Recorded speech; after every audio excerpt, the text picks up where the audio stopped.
right, let's talk about capital punishment here in episode 19.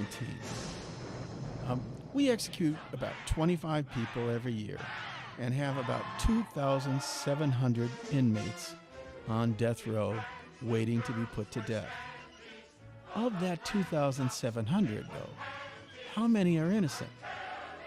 Every year we hear about a few lucky ones that are exonerated for a number of reasons, like lack of a fair trial, lack of evidence, or scientific evidence like DNA that proves that they're completely innocent, and yet they were on death row awaiting their execution. Let's think about it. There's something viscerally attractive about the old adage in the Old Testament, in Leviticus or Hammurabi's Code, an eye for an eye, a tooth for a tooth. Now throw in some lizard brain revenge with a dose of zero chance of recidivism, because that's the rub, that's the primal urge, and why I think we should talk about it in context of how and why civilizations fail. And to get into this issue, let's take a look, and we're going to interview author Stephen Howe, whose recent book, The Deprived, gives us just such a perspective. And it's an interesting perspective because he's a European author at arm's length with the United States, giving us his opinion. And I think you'll like it. Our theme, all right, as a journalist, you can appreciate a theme, a connectivity. Every interview, the documentary, everything is about the collapse of civilizations, specifically the United States coming to an end. I don't think the death penalty is a big reason why the United States empire is going to go away, but I do think it's sort of a, well, let's do the interview. This will be fun. Stephen, John Sweeney here. Good morning and afternoon to you in your where, Copenhagen? I'm in Copenhagen, Denmark, yes. Awful. But hey, why am I calling you on Skype, Stephen? What have you done recently that would attract our interest? Tell us. What's your name? My name is Stephen Hope. Hope. And you've written a book. Sorry? And you've written a book. Yes, I did. I just put out a book a couple of days ago in the States called The Deprived, Innocent on Death Row. Okay. And the reason why I did this book was actually that I was working on another book that I published in Denmark 3 years ago. I've been traveling America for 25 years, and I come back to America at least 5, 6, 7, 8 times a year. Wow. And all combined, I've spent years and years and years in the States, and I have great American friends, and therefore I have an interest in America. And with the book that I published in Denmark in 2015, I looked into 10 of the biggest challenges towards the American society seen by Americans themselves. Okay. Topics like racism, illegal immigration, social inequality, etc. And one topic was also injustice, and the way that some Americans believe that everyone is not being treated equal when it regards law questions, etc. And back then, I interviewed a exoneree called Nick Yaris. He had spent 22 years on death row in Pennsylvania, and I didn't have much knowledge of exonerees, and especially not exonerees from the death row, until I met him. And I had a lot of prejudice towards what my meeting with him was going to be like. He was one of these case persons that I used for my first published book, dealing with these 10 challenges in the American society. And I thought that after 22 years on death row, you would either be a very hardened person, or you would be completely broke crawling along the wall. And he was none of that.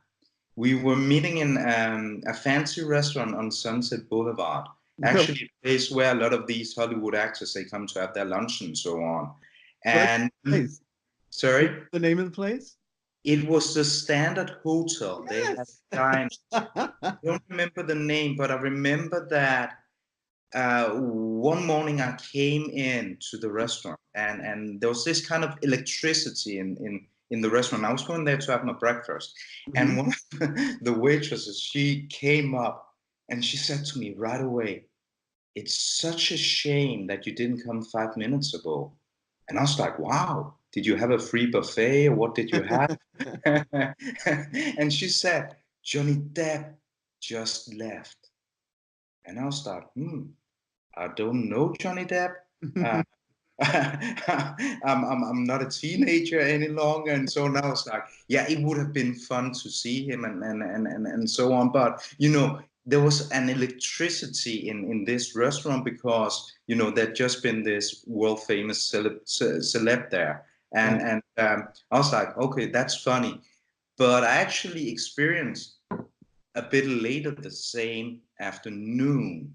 A lot of things in this area of LA is so much centered about, people being rich, people being celebs and so on. When I did this interview with Nick Yaris, because he's a very, very charismatic uh, kind of guy, and he stands out when he walks into a restaurant. And the opening chapter in my book with him actually takes place as I meet him restaurant because everyone paused their conversations when he walked in the restaurant because he's a charismatic guy. And people that just had to, find out, did another celebrity walk in or not? And when they had decoded it, they continued eating. And I was terribly disappointed. I was there for like 10 days. And every time I walked into the restaurant, nobody gave a so, but that was how I met him. He was a very charismatic guy and very straightforward, and that surprised me right away. But what surprised me on a more deeper level was that I would expect him to be bitter or to be angry toward society and his surroundings, but he was not. He was very articulate, decent, kind guy. And he was talking in a way when he was being interviewed where I would, compare him to some of the professional sources that I've been interviewing over the years as a reporter. And it struck me that how can you spend 22 years on death row? He was actually at a time on death row in Florida after escaping from death row in Pennsylvania. And the guy next to him, in the cell next to him, was Ted Bundy. So if you live in that environment for 22 years, how can you actually be a very intelligent, kind, loving guy afterwards? And I guess that's because, first and foremost, he was innocent, just like you and I. He wasn't meant to be on death row, but he ended up there. So I guess that's one of the reasons that, he didn't come from a background as an evil person. So that's perhaps one of the reasons why he was, a kind guy. But I want to look into if that was actually something that was similar to a lot of ex-honorees that they did not become bitter after being released and proven innocent.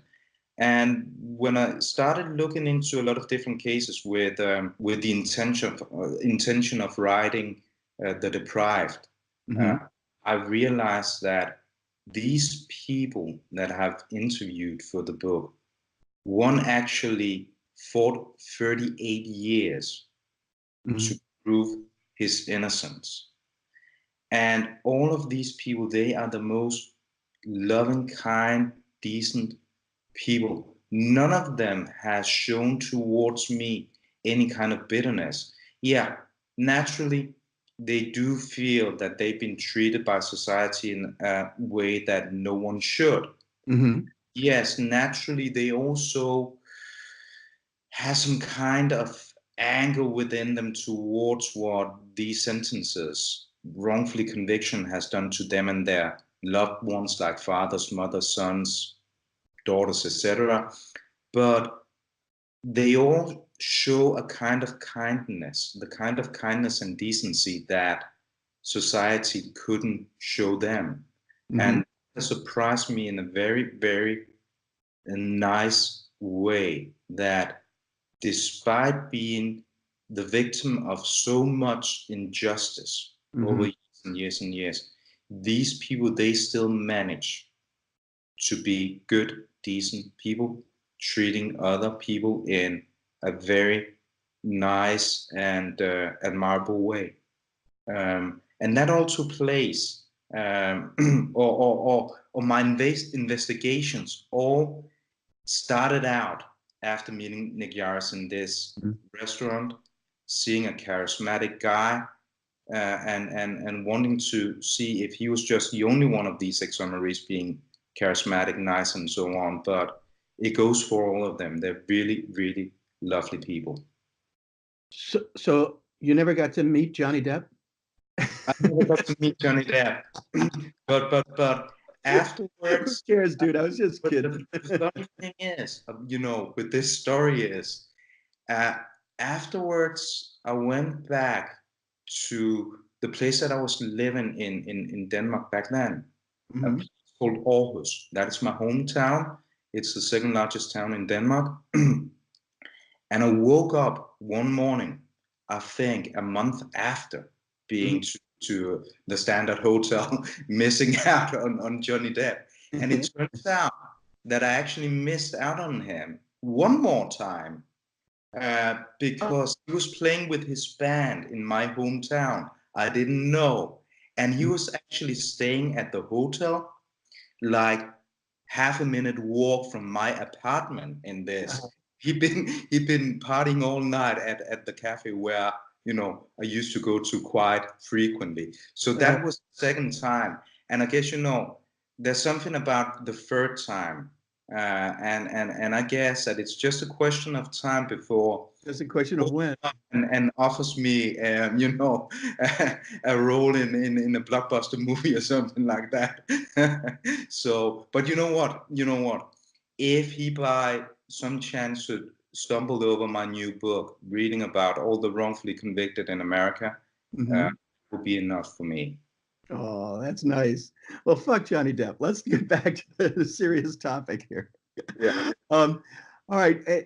Now, for comparison's sake, our justice system is an adversarial one. Two advocates, one for the defendant and one for the state or the city or what have you. And each of them focused on defending or prosecuting in front of a trier of fact who makes the decision. How do you guys do it over there in Copenhagen? I would say roughly the exact same way. Yeah. I think that in a democracy you should do it that way. What is important is that no matter what side you represent, you should keep one thing in front of you. And that is always that the person you put on trial is innocent till proven guilty. And if you represent society and you have the task of putting bad guys away, then that's your job and that's what you should be doing for the sake of society. But always with the highest degree of good moral, in the way that if you put a person away, it's because you can prove that the person did it. And if there's any doubt about the evidence that you're going to prosecute, then you should be a Your person big enough to actually decline your own case. your perspective requires a heavy dose of morality. Um, that doesn't come with the cake mix. It's you have in society many immoral people, and some of them grow up to be prosecutors. Um, it's just the way it is. You know, you guys got to have some immoral prosecutors in Copenhagen. Well, so far I haven't met any. Huh. And I think that if you ask Danes, we're only 6 million people here. Mm-hmm. I would bet that out of these 6 million people, Mm-hmm. 5.9 would say we've got blind trust Mm-hmm. in authorities, prosecutors, etc. And I What think it percentage? has something to Uh, do, Stefan, what percentage? I would say the 99.9% percentage of all Danes, they Mm-hmm. believe that if they go to trial, Mm-hmm. they get a fair treatment. Um, and I was actually speaking to a person who's Stefan, been. can I interrupt? Can I interrupt so I don't forget this point? I would just say in the United States, I, I'm just speaking anecdotally, just a feeling. All right. So I don't have any hard facts on this. But I bet you if you polled most Americans, they would say, a majority of them would say they expect injustice. Just saying. So I had to interrupt, but I have an audience. I have That's to. okay. Go ahead. I forget where you left off. No, but I left off with the fact that no matter what side of the table you represent, Mm-hmm. you should always conduct your job with a very high degree of morality. Mm-hmm. And if you go into public office or if you take on the task on behalf of society to Mm-hmm. prosecute bad guys, you should always remember that you do it for society, not for yourself, not for your own career. And therefore, you have been given a job to do by people who trust in you. You have to live up to that trust by having a high morality towards the way that you conduct evidence, etc. My point of view is if you do the crime, you have to do the time. Mm-hmm. No doubt. We Yeah. all want that, I guess. But we all also want innocent mothers and fathers, sons and daughters to come home safe at night and Mm-hmm. not the victims of law enforcement Mm-hmm. being keen on getting a verdict that they'll put aside morality. Mm-hmm. So, what is the main thing to, you know, be learned or take into consideration if you're a prosecutor? That must be that what you do have severe consequences on people. Mm-hmm. And you have to look in the mirror every morning saying, I'm really happy about the guy that I put away yesterday Mm-hmm. because it proved that he was guilty and he deserved his 20 years. You, in my opinion, you're a very, very bad person if you can look at yourself in the mirror Mm-hmm. and saying, well, the guy that I even put on death row yesterday, there might be a slight chance of him being, innocent.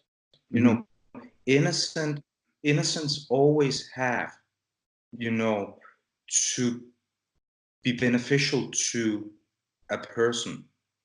And if you're guilty, well, then feel the hammer, so to speak. But um, society has an obligation to prove that you're guilty. Mm-hmm. I haven't heard this saying in a long time, um, which is indicative in and of itself.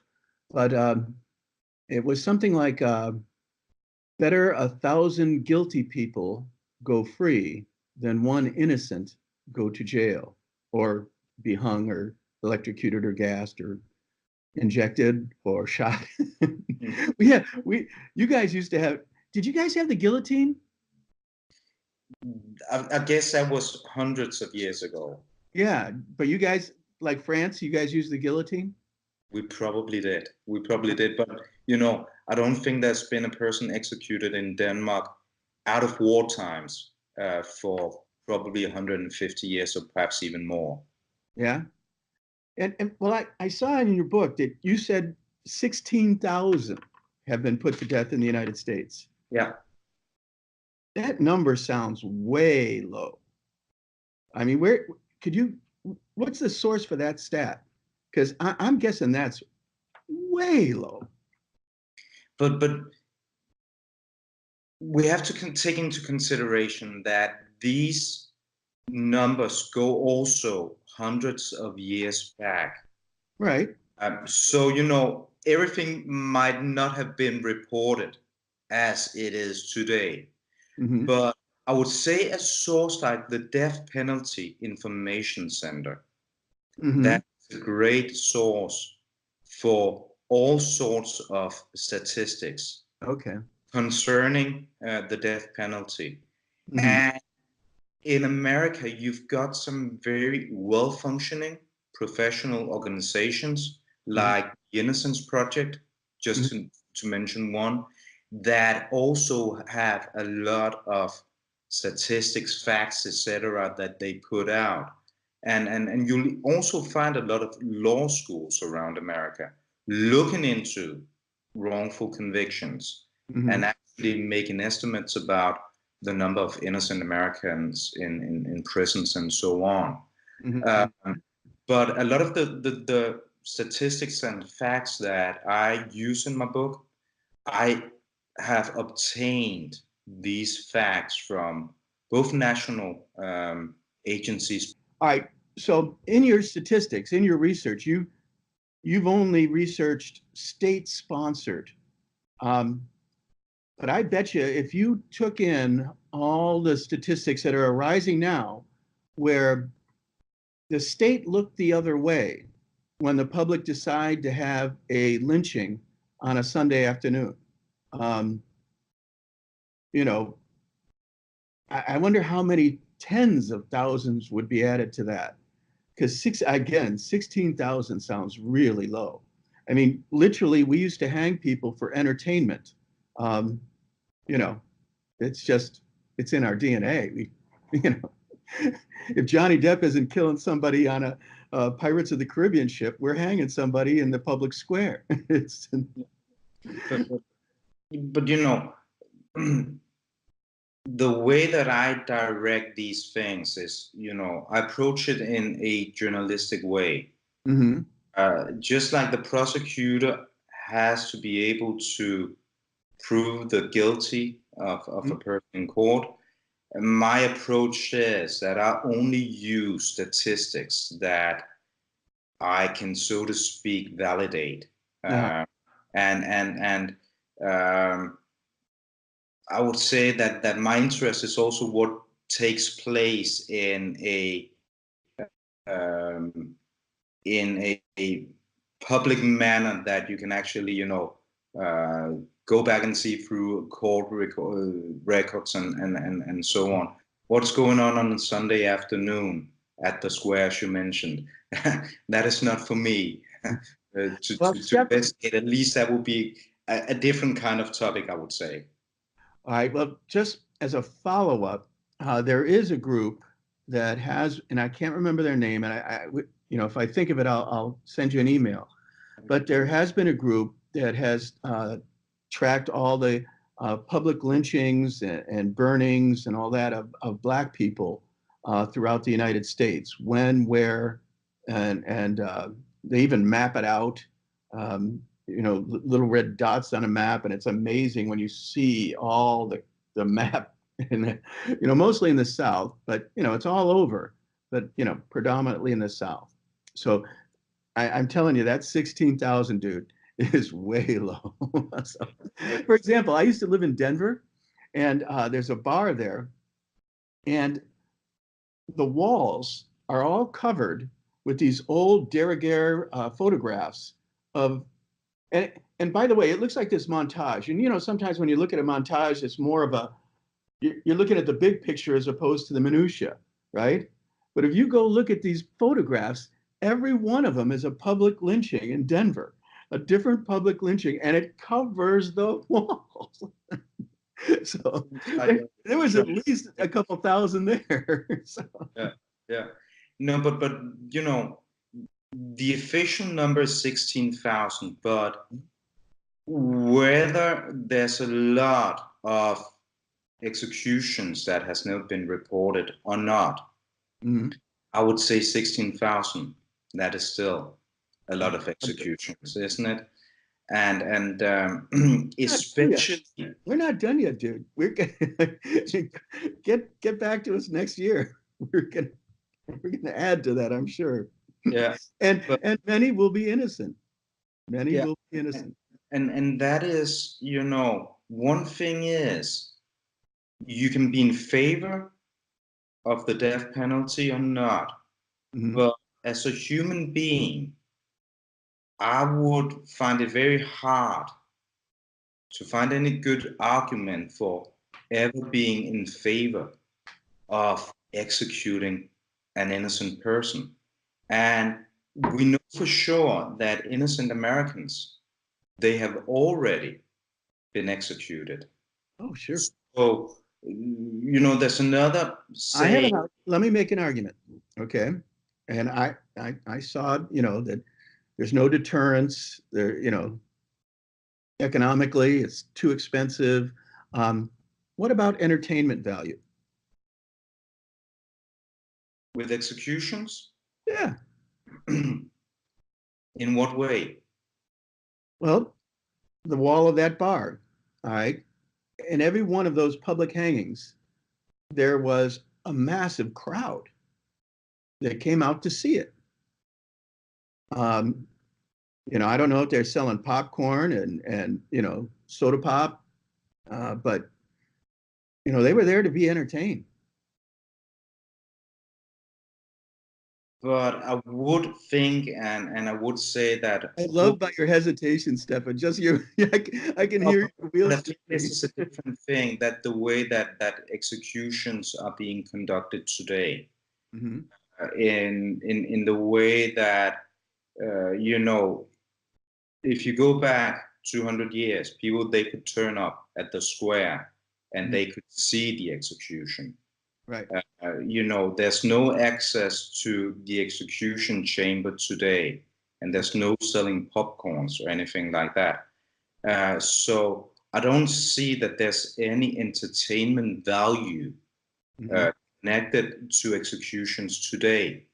Mhm. But when a lot of people, they are in favor of Mhm. executions and the death penalty, and states on a official level as well, it's often because they think it will deter crimes, and I think that is the main reason Mhm. why the death penalty is still being carried out today, um, and not from an entertaining point of view.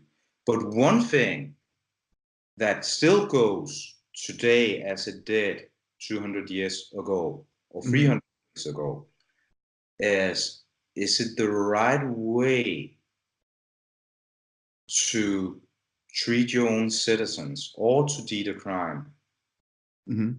by actually, executing people? Um, and we spoke a bit about the South early on. Um, the murder rates in the South, they're way higher than in, for instance, in the Northeast. Mhm. And still, the South is a part of America that carries out the most executions.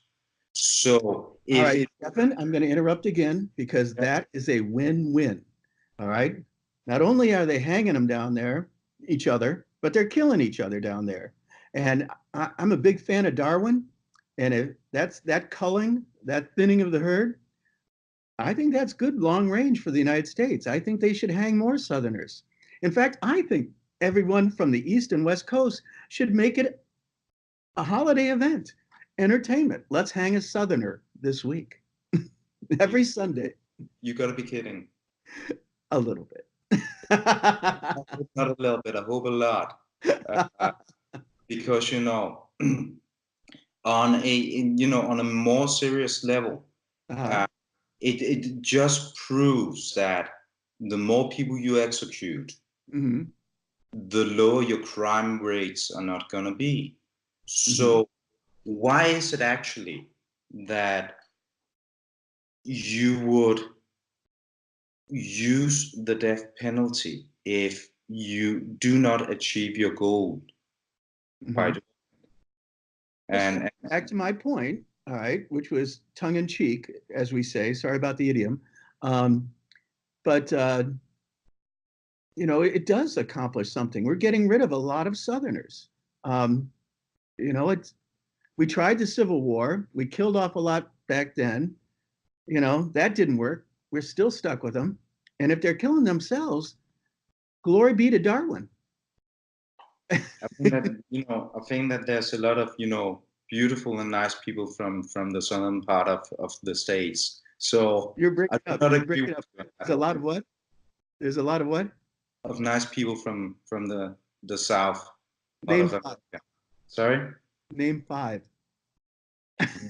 I'm kidding. You, prob- Steph, you, I'm, prob- I'm you, totally probably, fucking with you. you probably wouldn't know them.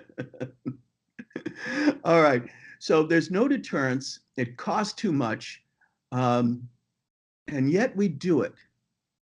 All right. We know there's no, well, if we look objectively at this process, if we look objectively, no deterrence, costs too much. What other reasons would we use to kill somebody knowing no deterrence and, well, there's no recidivism, all right? Think of it, they're never going to, innocent or guilty, they're never going to kill anybody again. They're taken out of the gene pool. But what other good reason is there for killing all these people? I can't come up with the one Mm-hmm. because I don't believe in the death penalty. I believe in being hard on crime and criminals in the way that if you do a crime, then you should also do the time. And also believe that. Stefan, let's say you're guilty. All right, let's take the innocence out of the equation. And you're Ted Bundy, and you did it, and you killed all these women. What, if you were the judge, what sentence would you give him? No, but the thing is, Mm-hmm. we need to back up because you can't take the innocence or the innocent out of the big equation because you'll never know if you put an innocent person on death row. Sure, you know that Ted Bundy did it. Some will even admit to the crimes. Mm-hmm. But what about the so far 170 people that was put on death row and later exonerated? Until they were exonerated, Mm-hmm. they were guilty in the public eye as well. So how do I'm you going to actually interrupt again. I'm going to interrupt again. There was recently on 60 Minutes, there was an interview with the prosecutor of a guy who prosecuted someone, put him on death row. He got out, DNA, right? And the prosecutor to this day says, yeah, I knew he was innocent then. I know he's innocent now, but I don't regret a minute of it. and why not? I guess because he's a fucking asshole, dude. No, but, And we have some of those over here. yeah. But the thing is, again, you know, By you the can, way, by the way, white prosecutor, black guy. yeah. But that's one of the things that I've also looked into with my book. Hmm. That you're more likely to go on death row if you're African American than if you're a Caucasian. Not just death row, anything, Sorry? anything. It's Yeah. not just death row, it's anything. All Yeah. right. Whether it's a possession of a little bit of marijuana or drunken driving or killing somebody or completely innocent and you're just walking your dog. If you're a black guy, you've got a tough road to hoe over here. Yeah. Um, Yeah. sorry about the idiom again. So, But my point is, you can get the innocent guy out of his cell, but you can't get him out of his grave. And if you actually spend 40 years in prison for something you never did, mhm, and you're finally lucky enough to prove your own innocence by the help of others, um, then you're actually able to go and perhaps restore your life. But mhm, you're not if they executed you 5 minutes earlier. And that is to me an argument valid enough to abolish the death penalty. mhm, But I'm not saying that Ted Bundy should not have mhm, had a hard, severe punishment. Of course, mhm, he should. And most people would be in favor of that. But the thing is, Ted Bundy, mhm, that would probably have been more miserable if he was spending it in a small cell in solitary confinement for the rest of his life mhm, than actually, being executed.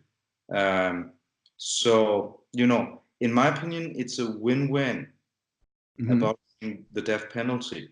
We make sure that innocent people are not being killed. We make sure that we as a society do not think that we're actually entitled to kill our own citizens. And mhm. at the same time, we make sure that criminals they pay for the crime that they commit. Sounds fair. Now, what other countries still have the death penalty? Do you know? But when you compare the use of capital punishment in Hmm. America to other countries, Hmm. you'll have to compare to countries such as Iran, Hmm. Saudi Arabia, Iraq, China, Pakistan, etc., Yemen, North Korea. and North Korea. It's not like I'm saying right now, Now, okay, wait, wait. we Oh, need. Stefan, what about entertainment value? Didn't the guy, what's his name in North Korea? Didn't he kill his uncle with a missile?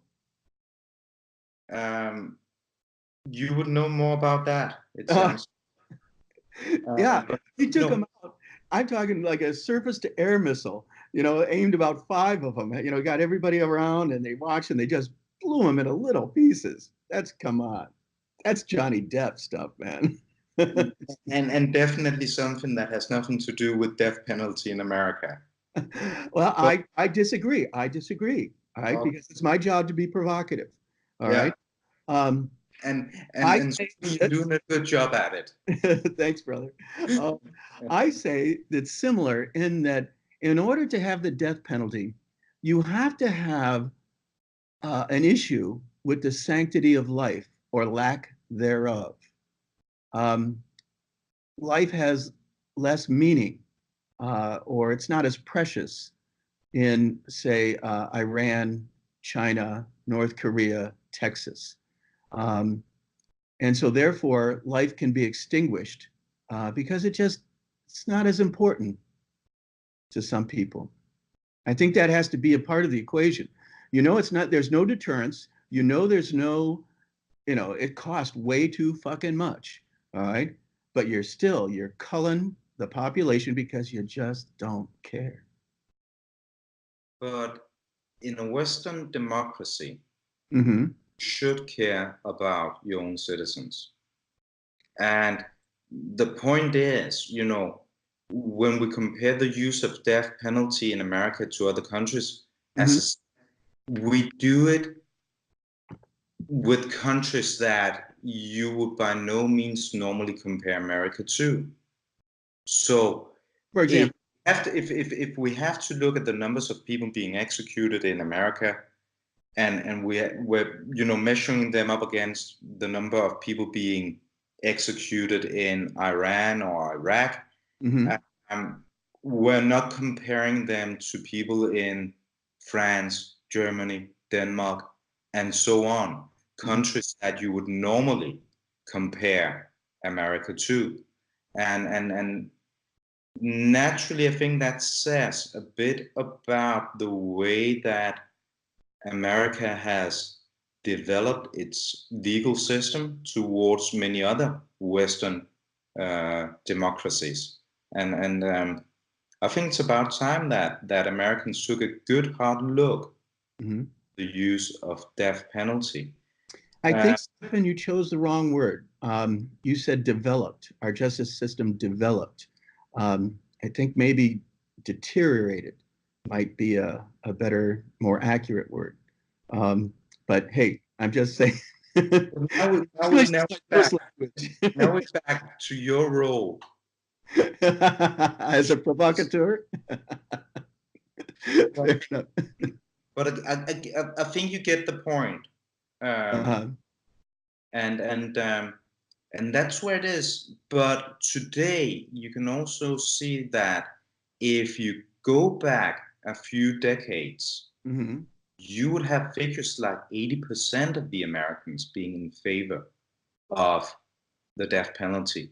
Today it's more like 50-50. Really? And the thing is, how do you think it's going to go with younger generations?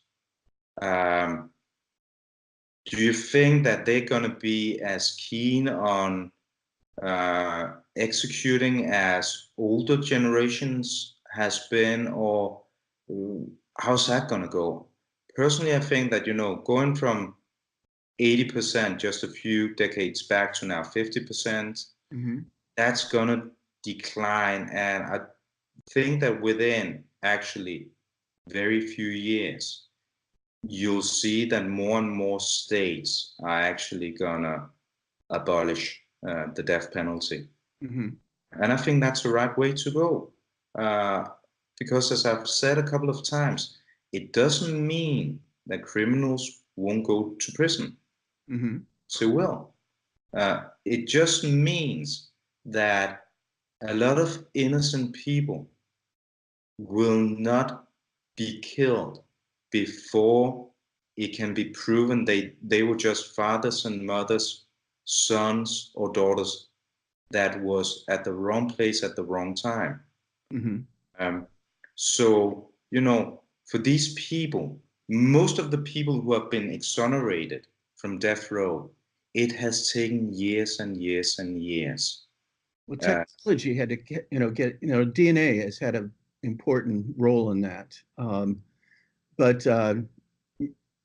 having these people on death row with the sword of Damocles hanging over their head every morning they wake up, just knowing that there's a finite time, everyone has a finite time, but they're told they're going to die on a date certain, and someone's got their thumb on them when they wake up in the morning, and that goes on for 20, 30, 40 years while technology catches up.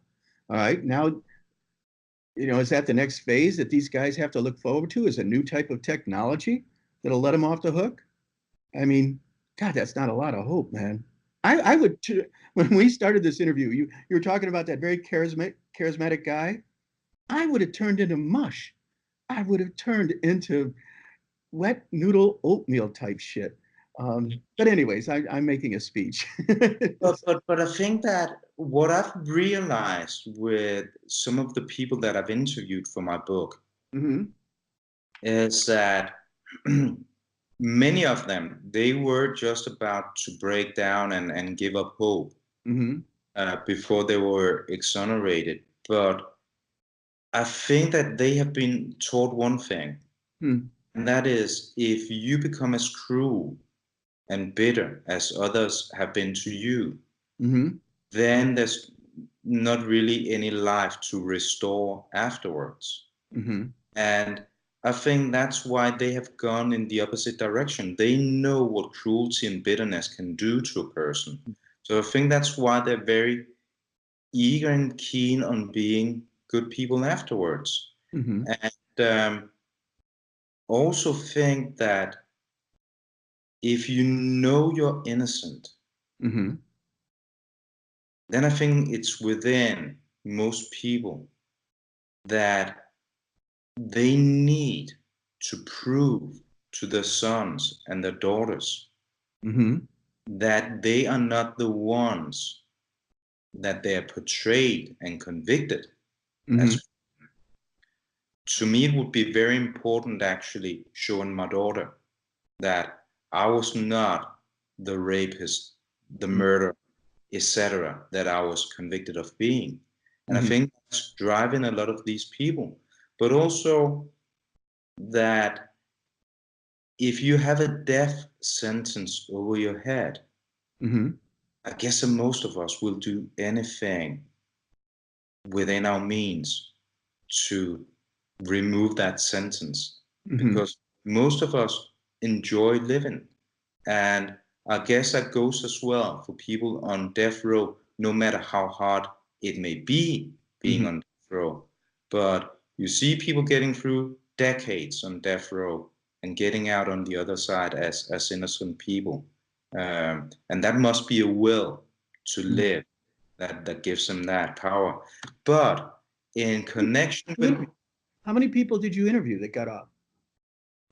I've interviewed a lot of people, but not all of them are in my book. But in my book, you'll find six people who were on death row before being exonerated. And I tried to find exonerees that had different stories to tell. One of them is a wonderful woman, Sonny Jacobs, who was convicted together with her husband for two police officers in Florida. Both of them went to death row. Unfortunately, Florida succeeded in executing her husband before he was actually proven innocent. So he's actually, unfortunately, a proof of an innocent person being executed, because they're both proven innocent afterwards. And in my book, she tells him, the deprived, what it's like being a woman on death row, but naturally also how it affected her that they executed her innocent husband.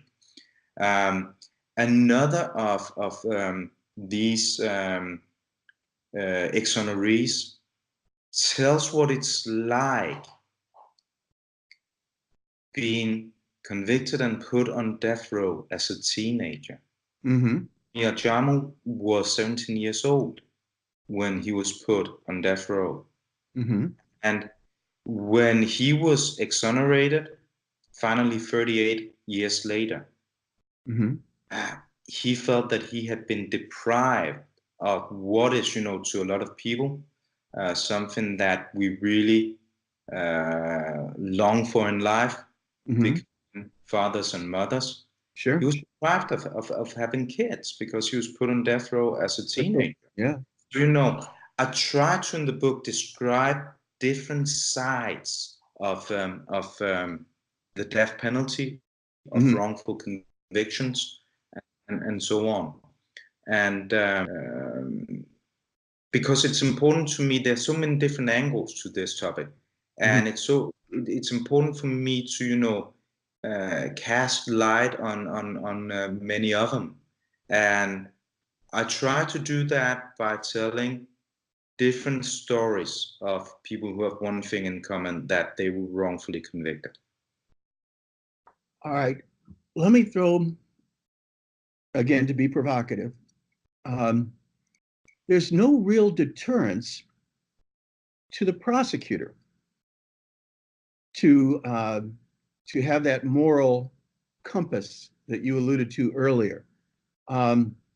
What if there was some sort of price that the prosecutor pays, like that guy in Louisiana I referred to? Knew he was innocent when he prosecuted the guy, knew he, and when the DNA proved he was innocent, he said, I'm cool with that. What about that guy? Shouldn't, yes, the state of Louisiana paid that guy some compensation that was, released, exonerated. But the prosecutor has paid no price. What if you Yeah. had a deterrence like that hanging over the prosecutors? Because if they knew that that was a possibility, might they not hesitate? Wouldn't there be some deterrence there? What do you think? Just spitballing here. Yeah. I don't know anything about the specific case that you mentioned from Louisiana, but Well, overall. in general, if a Mhm. prosecutor came and admitted that he had put an innocent person in Mhm. prison, no matter if it's for 5 years, 10 years, or for life, Mhm. admitted that he knew that he was sending an innocent mother or father to prison, Mhm. then, in my opinion, he Mhm. should be the one going to prison. Because now we're back where we started. If your prosecutor, Now, could we sorry, hang him in the could we hang him in the public square? as you probably know by now, not in favor of hanging anyone. All right. No, but he should. Mm-hmm. He should be Pay a serving price. time Mm-hmm. for putting an innocent person in prison. Mm-hmm. If he knows that he's actually doing that. Mm-hmm. And as I was saying, we're back to where we started. If you're a prosecutor, you've been given Mm-hmm. kind of a gift by society. We have trusted you A duty. a duty. We've trusted you with actually acting on behalf of society from the highest moral standards. Mm-hmm. And if you put an innocent person in prison and you know you're doing the complete opposite. And then you should be really ashamed of yourself. And the first thing you should do is actually quit your job. And the second thing is putting on a jumpsuit. An orange one, right? Now, I would say that there's certain areas of the country where the society would like to see the prosecutor put a certain type of group to death. Um, that they long for the good old days when they used to hang him on Sundays. So, what if the prosecutor is actually doing the dirty work of the society in which he lives? Boy, man, you took a pause there too, didn't you? Yeah, but that's because your theory is not one that I see has been proven that specific parts of society want specific persons to be executed and so on. Oh, Uh, really? no, You've but been I over would here to the say, United States a number of times. The cops have, up until recently, the cops were shooting black kids just for shits and giggles. Um, but the important thing is saying that out of 100 cops, mhm, hopefully 99 of them are doing a good, decent job. mhm. I'm not the kind of guy who believes that all cops are bad people. I'm I actually didn't say on that. I didn't say the other that. team. No, but I'm on the other team. I actually believe that the majority of prosecutors Mm-hmm. and law enforcement officers are trying to do the job in a decent way with the highest morality, Mm-hmm. and they're actually good at it. The problem, that's the few who's not. Mm-hmm. And again, coming back to your question, I Mm-hmm. think the majority of Americans, they want people to be treated fair and equally. Mm-hmm. Uh, and the problem is just that there are certain parts of society Mm-hmm. that are likely to go to prison for crimes that they didn't do. Mm-hmm. Uh, and that's a huge problem. And even a huge section of the society that might have done the crime, but their sentence is far more extreme than, say, a young white guy. A young white guy can rape a college girl and he gets 6 months. A black guy does it, you know, 60 years. it's There's a little bit of difference in the way we do it. Now we can beat this dead horse, all right? But let me ask you a question. Um, how does the Europeans in general view the United States and its state of affairs now? I know you can't speak on behalf of all Europeans, but just give me a feel for what's going on. The reason why I ask is when I lived in Europe, George Bush was president, and I lived at Paris and Prague, and I went all over. Um, and everyone would come up to me when they heard the accent, and they would just say, "Bush," and walk away. Yeah, I mean, it was an insult. Now they call it dropping the mic.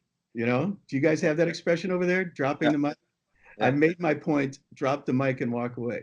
yeah, yeah, Just said Bush. yeah. What's it like over there now? We're killing people here that are innocent. Um, the cops are shooting everybody, mass mass killings. Everybody gets a fucking, atomic warfare gun in their hands. Mm. Um, Everybody's a cowboy killing each other over here. What do y'all think? I'm probably gonna disappoint you on this one Okay. because I believe that most Europeans Mm-hmm. like and love Americans and see Americans as our dear allies and friends. One thing that is very, very important to Mm-hmm. remember is one thing is a Dane to an American. Mm-hmm. Right now, I'm seeing you as my friend, as my close ally, and I see 320 million allies in America right now. I Mm-hmm. have nothing against my American friends, and I'm sure that most Europeans do not. Another thing is politics. Mm-hmm. Right now, it seems like there are certain things that we do not agree on. Mm-hmm. Uh, Europeans versus American politicians. Um, but that has nothing to do with the relationship between the people of different nations. Mm-hmm. And um, I still believe that no matter who's in office in America, Mm-hmm. Europeans cherish Americans a lot. And I'm sure that the person who walked up to you and said Bush, back People, and many people. the many people, they had nothing against Americans. They Uh-huh. might back then disagree with Bush. Mm-hmm. And Europeans, they have nothing against Americans today, but they might not agree with Trump. Mm-hmm. That's from a European point of view.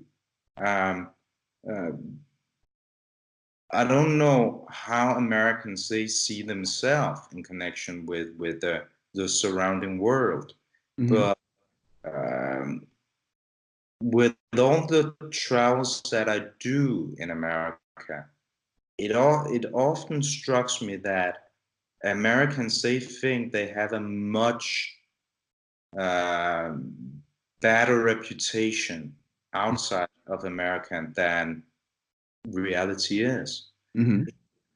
In my point of view, I'm much more concerned with what's going on in a lot of other countries from a political point of view. Mm-hmm. than I am in America. I do not agree with everything that's going on in America and with the current administration, but I respect that.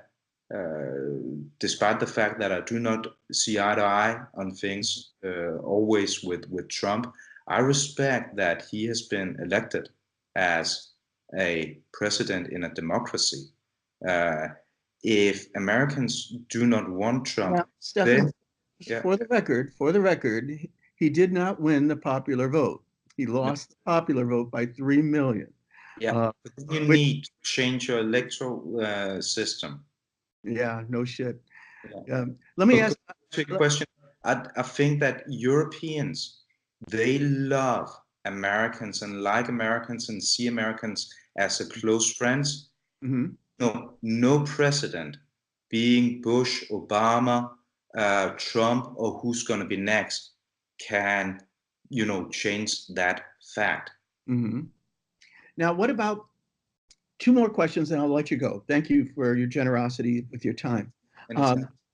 We have over here a rise in populism, they call it, but it's really like neo-fascism, alt-right, ultra-right people coming out of from under the rocks.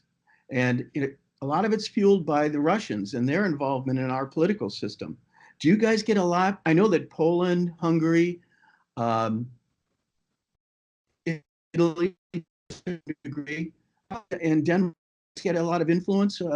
What's this climate like? Political climate towards Russia?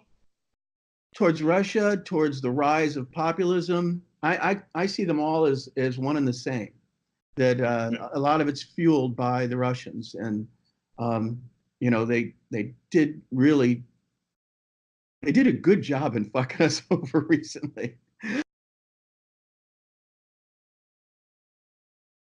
They were helping her out. And then you've got Orban in Hungary. He got some help. I don't know the guy in Poland, but there's definitely I'm done talking. What's going on over there?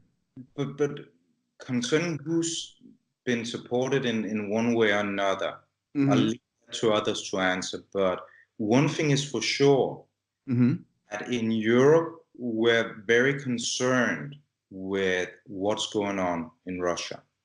And also the way that Russia has tried to influence democratic processes, etc. And I think that's, to Europeans, probably a much greater concern than your concern that we don't like Americans anymore, because we still do. But what's going on in Russia is, in my opinion, troubling. And it doesn't matter what nationality it may be, but if you want to put all democratic rules out of play, then we step back in time in a way that none of us had ever believed was possible. Who would have thought that we would have this conflict right now in the Western world with Russia after the fall of the Berlin Wall? And shocking, isn't it? That's shocking. Yeah, it's very troubling. And another thing is that one of the things that we're talking about all the time, fake news. And I know there's a person in America who likes to use that expression very often. I never heard it before. I don't think that we necessarily should, in the first place, focus on fake connected with one American TV station or another. The most important thing, in my opinion, is if foreign nations, they actually use fake news to ruin the beautiful process of a democratic election in a country. I think that is really, really troubling. And um, as things are right now, I really, fear where we're going from here with this confrontation that is so obvious to everyone between the Western world and Russia. And therefore, it is so important, in my opinion, that we stick together, Europe and America and so on. And I think that it was beautifully said, and also in some ways very precise, when the president of the European Union, he said that America, you still have a lot of friends, but be good to your allies, because after all, you don't have that many. And I think that it's very important that Europe and America remains close allies, because we have so many values and things in common as beautiful democracies that makes it necessary for us to stick together against nations who are not seeing democracies in the same way as we are. Those are very beautiful words, but again, my role is to provoke here, all right, and get you to smile. What if, and to bring this full circle, what if we find out and we prove beyond a reasonable doubt that Donald Trump is a treasonous Russian agent? What if we find that out? Stefan, don't tell me you wouldn't be entertained by seeing him lynched in the public square. That would, or blown up with the surface-to-air missiles. Absolutely not. Absolutely not. Dude, and come on, look at you smile. You're thinking about it. Us that would love to see that guy hang. I hate to disappoint. What I'm thinking about is actually where it comes from with you. These questions and these jump to conclusions, etc. No, naturally, it doesn't matter who it is. I would never wish for anyone to be executed. And honestly, as I said before, I respect that Trump is the president of a democracy. Even if he lost the popular vote, you always, in democracy, you always have to respect the leader of it. That doesn't mean you shouldn't challenge, because that is the obligation of the society and of the population, always to challenge and always to put your vote where it makes a difference that you want it to make. But going back to your joke, as I hope it is, no matter who it is, I would never, be in favor of a democracy executing anyone. And if you, as a politician, now there's an exception to every rule. All right, there's an exception to every rule. There has to be. All right, because nothing is perfect in nature, society, what have you. And I'm dead set against the death penalty, double entendre. I think it's terrible, but I would fucking enjoy. You know where I'm going. I don't think you will. I don't think you will. One thing that I was actually taught when I was in America more than 25 years ago, it must have been in '99. I was a very young guy. I was just about to go to the National School of Journalism in Denmark. And I had a discussion about US politics with a guy who was a Democrat. And he was absolutely by no means in favor of Bush. And this was actually, I correct myself, this was '94 with Bush Sr. He was by no means in favor of him. And I think I was 19, 20 years old. When you're that young, the words we're not as careful about our words as we're getting older. I don't know how that works for you, Sweeney, but with others of us. But you know, back then Well said. I actually said something that about Bush Senior that he found offending, and he said, I might not agree with him on politics, but after all, he is still my president.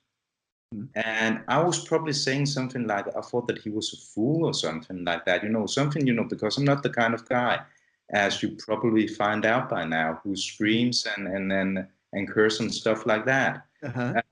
So it was actually probably something that was very, low key that I said. But, being those 19, 20 years old, I actually took that into consideration, and I agree. No matter if you are in favor of an elected person, then this person should always be treated with respect.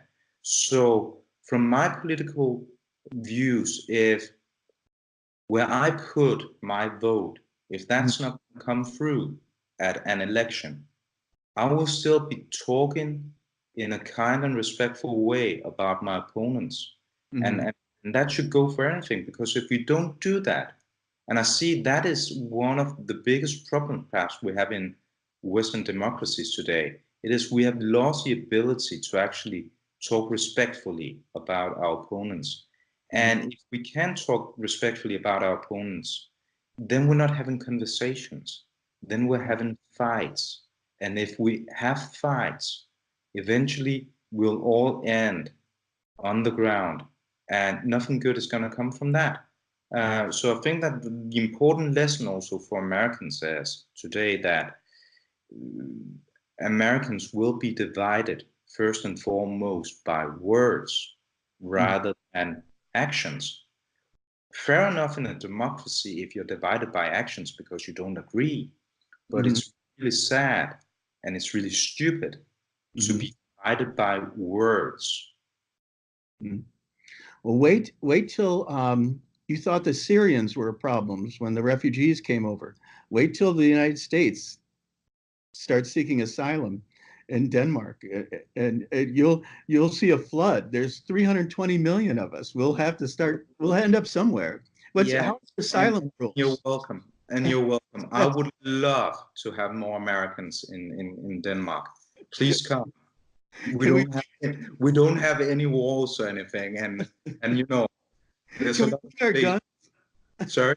Can we bring our guns? Anything you can bring your guns, but as you are besides that. And I'm sure that most Europeans will welcome you with open arms. I know Macron said that. If you don't have, if it's not because you come as refugees, please come as friends, visitors, and tourists.